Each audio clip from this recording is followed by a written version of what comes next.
Assalamualaikum warahmatullahi wabarakatuh. Perkenalkan, kami dari kelompok 5. Kita akan mempresentasikan tentang novel sejarah yaitu Gadis Pantai. Mungkin perkenalan dari awal. Perkenalkan, nama saya Lutfi Madudin dari absen 27. Lalu yang kedua ada Nazari Aldi. Yang ketiga ada Dimas Ferdinand. Lalu yang keempat ada Muhammad Ferdwi Faik. Lalu yang kelima ada Fauzi Farul Azi. Lalu yang keenam ada Farel. Mungkin langsung saja kita mulai. Yang pertama, daftar isi. Kita akan membahas tentang sinopsis. Lalu yang kedua, struktur. Yang ketiga, nilai yang terkandung di dalam novel tersebut.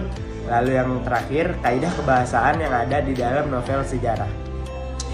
Lanjut, yang pertama, sinopsis. Gadis Pantai adalah novel karya Pramudia Ananta yang menceritakan kehidupan seorang gadis muda dari desa pesisir yang dinikahkan dengan seseorang bangsawan Jawa tanpa persetujuannya.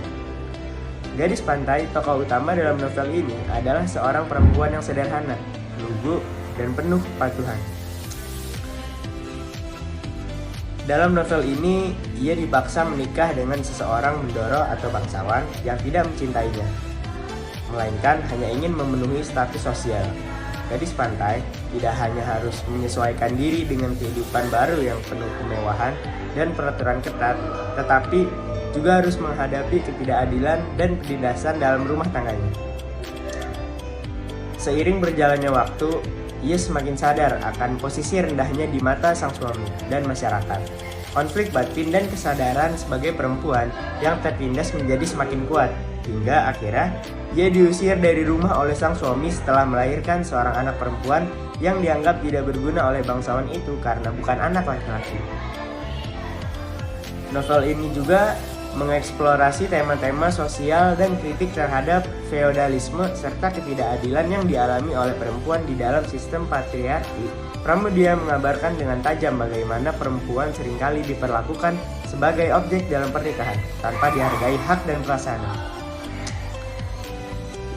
Melalui kisah ini, Pramudia Ananta memberikan pandangan yang mendalam tentang ketidakadilan sosial dan peran perempuan dalam masyarakat Jawa pada masa lalu. Selanjutnya ada struktur. Perkenalan situasi cerita. Ada seorang gadis yang berasal dari perkampungan nelayan yang bernama Gadis Pantai. Seorang gadis yang manis, cukup manis untuk memikat hati seorang pembesar. Selanjutnya ada komplikasi atau pengungkapan peristiwa.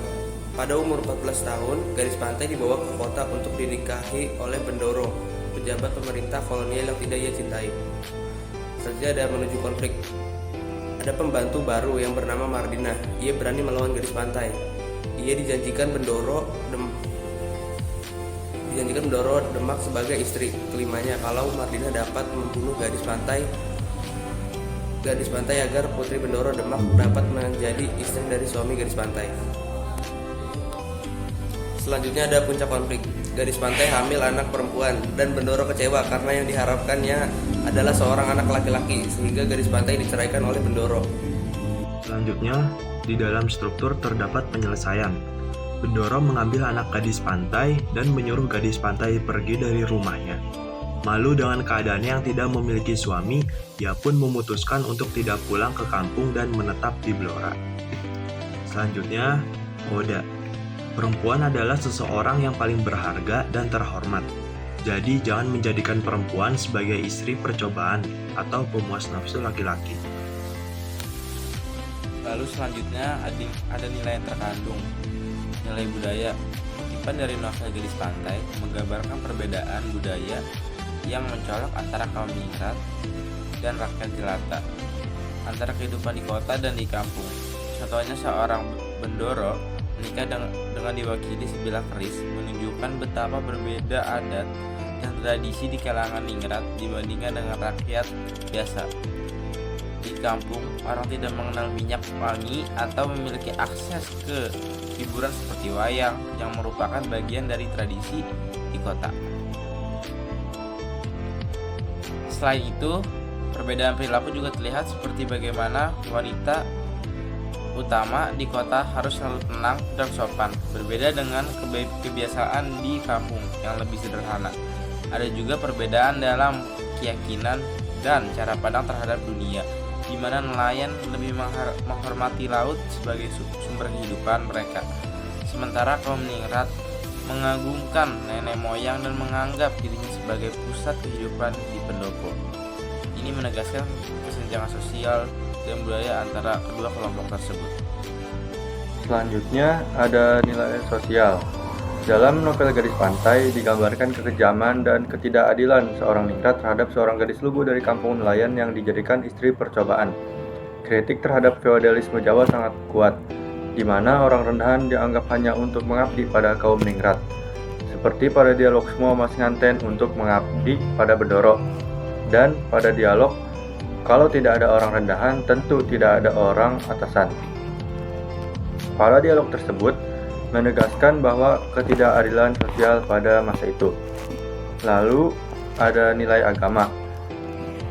Nilai-nilai agama digambarkan melalui sosok Bendoro yang rajin sholat dan mengaji di ruangan khusus yang disebut kholwat. Bendoro selalu membawa tasbih dan Quran, menunjukkan kedisiplinannya dalam beribadah. Selain itu, kebersihan dianggap sebagai bagian penting dari iman yang mencerminkan perbedaan nilai agama antara pendopo dan kampung.